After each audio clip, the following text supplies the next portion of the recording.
Welcome to the deep dive. Today we're tackling something pretty fundamental in algorithmic trading. Which is, Well, how do we really know if a trading strategy is any good?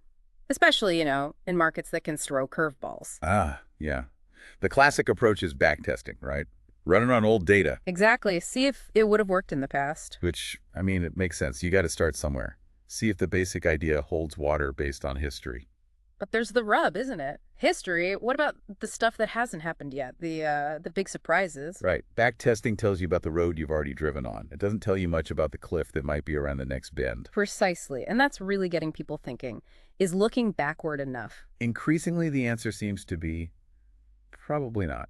Or at least not just looking backward. We need something more, something forward-looking. So that's our mission today, to explore this need to move beyond just backtesting. What comes next? And we're framing this around some thinking from Dr. Yogesh Malhotra, who spent decades looking at the future of finance. He actually did an editorial review of a book we'll lean on a bit, the Python Algorithmic Trading Cookbook. Yes, by Jason Strimple, published just last year, August 2024. And Strimple's got serious practical chops, right? Decades in quant finance, hedge funds, risk management. Yeah, really knows his stuff. Yeah, And the book reflects that it's very hands-on. Lots of Python code recipes. for everything, pretty much. Getting data, cleaning it, backtesting, risk, even deploying live strategies. So it's a great foundation. It covers the tools you absolutely need to know. Okay, let's dig into that foundation first. Python is central, obviously. Absolutely central. The book focuses on Python 3.0, using the Anaconda distribution, which bundles a lot of useful stuff. And the libraries. Yeah. It covers the big ones. Oh, yeah. Pandas for data manipulation, you can't live without it. Right. Matplotlib, Seaborn, Plotly Dash for making sense of it all visually, NumPy for the heavy math lifting, And for the more advanced modeling. scikit-learn for machine learning, stats models for, statistical models. And importantly for our discussion, the backtesting tools. Yeah. It covers zipline reloaded, vector BT, different ways to simulate past performance. Okay. And then things like factor analysis, risk assessment. Alphalins reloaded for digging into factors, Pyfolio reloaded for looking at risk and performance metrics from your backtests. And even connecting to life trading, right? Interactive Brokers API. Exactly. It takes you pretty far along the path. But first things first, data. You can't do anything without good data. Nope.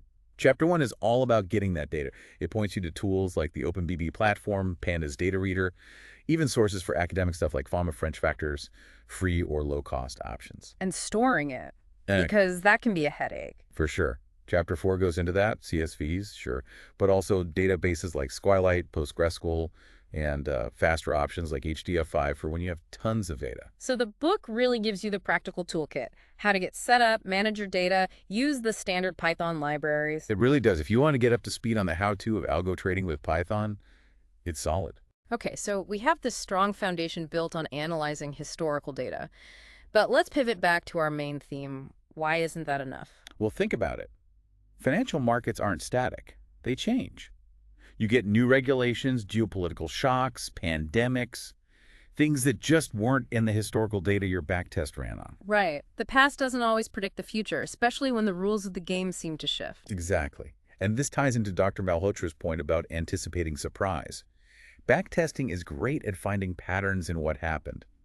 It's not designed to handle true novelty. So even the sophisticated backtesting methods in the book, like you mentioned zipline reloaded for event-based testing in Chapter 7. Yeah, or vector BT for faster vector-based tests in Chapter 6, or even walk-forward optimization. Which sounds more robust, testing on different time chunks. It is more robust, definitely better than just testing on one long period. But fundamentally, it's still using historical data. It's testing against variations of the past. Not against something truly unprecedented. Correct. It optimizes for the conditions seen before, not necessarily for resilience against the unknown. Which brings us squarely to this idea of, well, future testing. Evaluating strategies against things that haven't happened yet. And you can see hints of why this is needed even when looking at things like factor investing, which the book covers well. Like in Chapter 5, building alpha factors. Those things supposed to drive returns. Right. Identifying things like value, momentum, using standard models, maybe like Fama French, you find factors that worked historically. And then Chapter 8, using AlphaLens Reloaded, helps you analyze those factors' past performance. Exactly. How much risk do they carry? Were they consistent? You use statistical tools like PCA or regression to see how your portfolio would have reacted to these factors. But again, would have, based on the past. Precisely.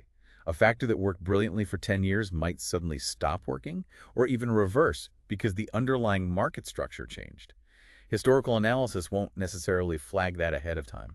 Does looking at factor turnover, like Chapter 8 mentions, help there? It can give clues about stability, yeah. If a factor requires constant trading, maybe it's less robust, Yeah. but it's still a historical metric. Okay, and then Chapter 9 uses Portfolio Reloaded for the overall performance review. Sharp ratios, drawdowns. Yep, all the standard report card metrics for your back test. How much return per unit of risk? What was the worst peak to trough loss? Essential stuff. But backward-looking, inherently backward-looking. Totally. The Sharpe ratio tells you about past risk-adjusted performance. Maximum drawdown tells you the biggest historical hit you took. It doesn't tell you if your strategy could suddenly experience a drawdown twice as bad as anything seen historically. Exactly. And that's a critical question for risk management, isn't it? How does it hold up under unprecedented stress? Which feels even more relevant when you think about actually deploying this stuff live. Chapters 10 and 11 cover that, right? Connecting to brokers, managing orders. Yeah, moving from the sandbox to the real world. That's where the rubber really meets the road. Yeah. Suddenly, execution speed matters, latency matters, unexpected market glitches matter. Things that are hard to perfectly simulate. Very hard. And even the advanced stuff in Chapter 13, like streaming real-time options data or using super fast databases like ArcticDB, that's about handling the live environment efficiently. And the real-time risk alerts mentioned there. That's a step towards proactive management, sure. Alerts based on current market conditions hitting certain thresholds, but it's still reacting to what's happening now based on predefined limits. It's not necessarily testing resilience to something completely off the charts before it happens. Right. So when you pull it all together, the sophisticated back testing, the factor analysis, the risk metrics, the deployment realities, you see this pattern. Everything is built on analyzing what did happen. And while the cookbook gives you an excellent set of tools for doing just that, it also kind of highlights the gap, the need for something more. Which is this future testing. Exactly. It's not about throwing out back testing. That's still step one. You have to do it. You absolutely have to. But future testing would be about adding layers on top. Stress testing against scenarios not found neatly in the historical data. So what would that actually look like? What are we talking about here? Well, one idea is scenario analysis, basically designing what-if scenarios. Like, what if interest rates jump 3% overnight? What if a major currency collapses? Exactly.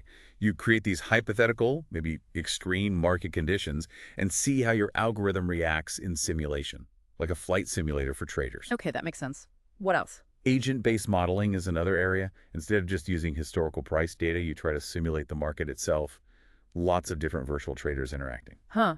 So you could see how your strategy performs when interacting with different types of market participants. Potentially, yeah. See how it holds up in different simulated market environments?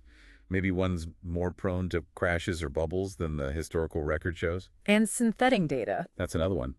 Using AI or statistical models to generate new data that has characteristics you want to test against.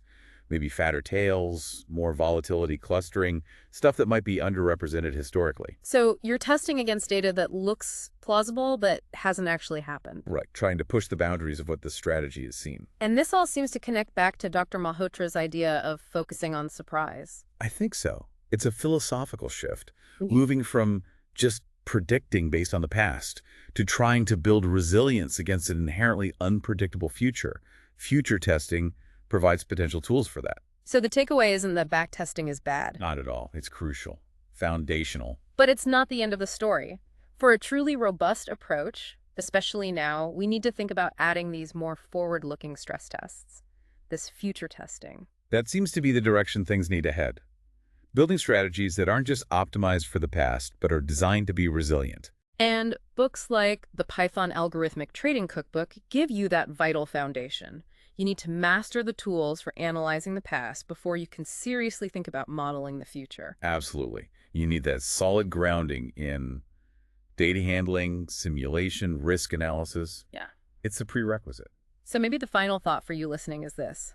As you build or evaluate trading strategies, how much thought are you giving to their performance in scenarios that lie outside the historical data? How are you preparing for the truly unexpected? What tools or methods could help you build that resilience, that adaptability for an uncertain future? It's definitely something to ponder. We encourage you to dig deeper, maybe check out Strimple's cookbook or look into Dr. Malhotra's work on anticipating surprise in finance. The learning never really stops in this field. It certainly doesn't. Thanks for joining us for this deep dive. My pleasure.